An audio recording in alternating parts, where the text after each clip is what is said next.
before I start polishing or waxing, I want to make sure that the finish is totally free of contaminants. Contaminants can be paint overspray.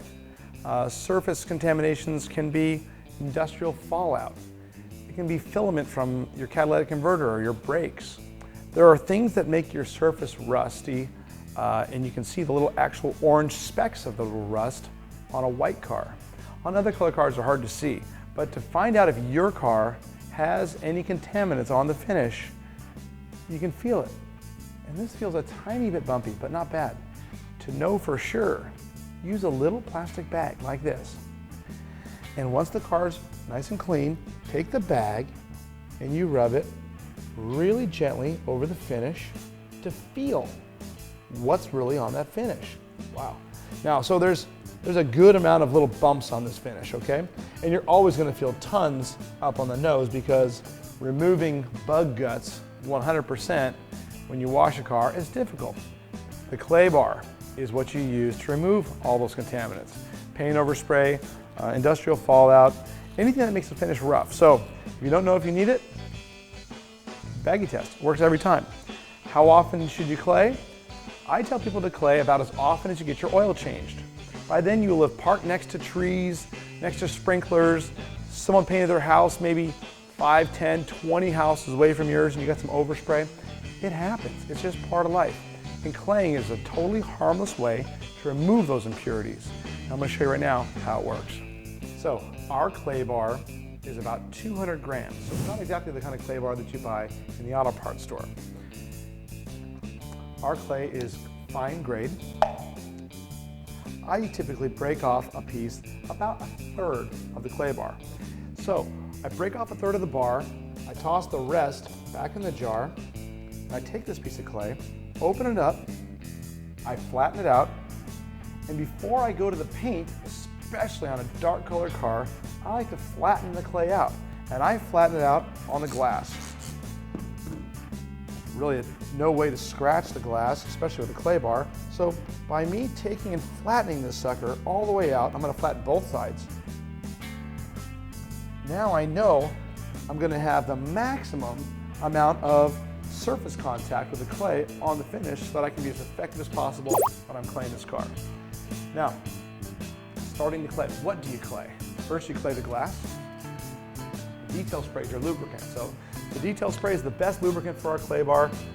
Soapy water doesn't work as well. The clay bar will stick.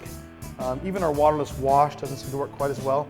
Detail spray is definitely the best lubricant that we have and suggest for this purpose. So claying the windshield, you'll be blown away at how many little things that you thought were chips might be dead bug guts, might be overspray.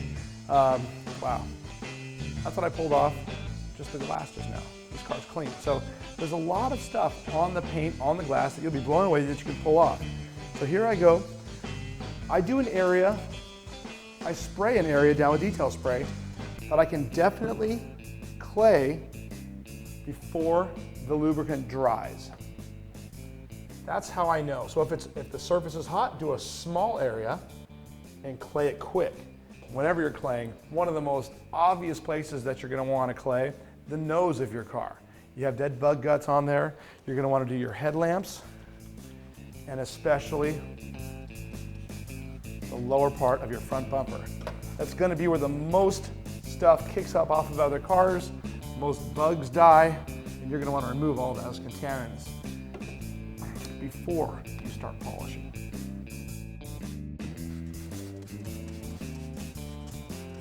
Now claying the back of the car, especially a Corvette, is something you're going to do more often than you clay the rest of the car.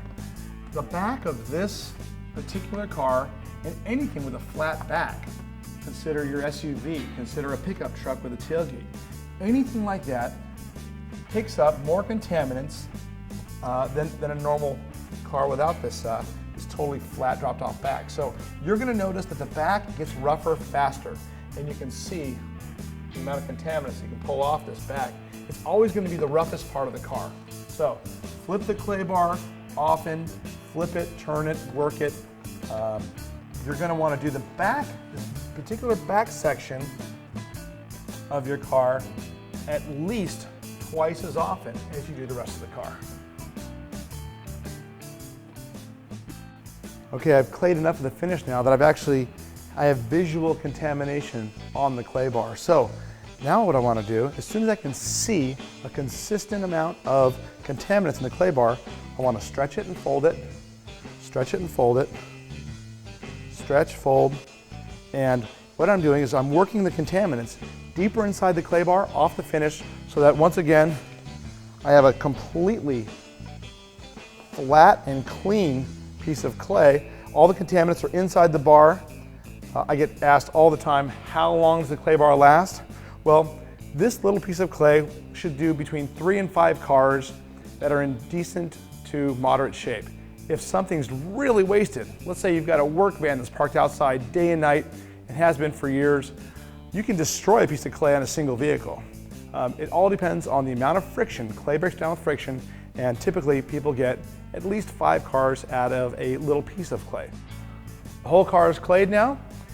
I'm not going to remove any of the lubricant, the detail spray that's now covering the entire car. You see I've got it on the glass, I have it on the paint, I have it on the headlamps, all the reflectors. But the reason I'm not going to remove that is because it's actually going to help me when I go to polish the car. Now, I pretty much know what it's going to take to get this car back to perfect, and that's going to be our next segment, machine polishing with the Flex Polisher.